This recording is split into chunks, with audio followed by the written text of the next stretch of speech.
Hello అండి. నా పేరు doctor Shilpa, gift fertility hospital Bhimavaram. So beta HCG ఎంత ఉంటే పాజిటివ్? ఈ క్వెషన్‌కి ఈరోజు మీకు ఆన్సర్ దొరుకుతదండి. ఈరోజు దీని పేషెంట్ నా దగ్గరికొచ్చారు. Actually infertility ట్రీట్మెంట్‌కొచ్చారు. మనం ట్రీట్మెంట్ చేస్తున్నాం. మధ్యలో డిలేడ్ పీరియడ్ వచ్చింది. డిలేడ్ పీరియడ్ వచ్చినప్పుడు pregnancy test beta HCG test చేస్తే ఎంత ఉండిందండి మీ ఫస్ట్ టెస్ట్?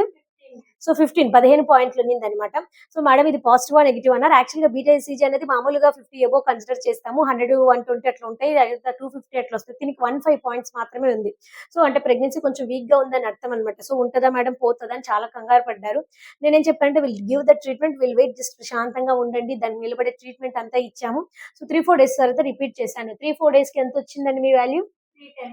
సో 3, 4 డేస్‌కి తన వాల్యూ 310 వచ్చింది.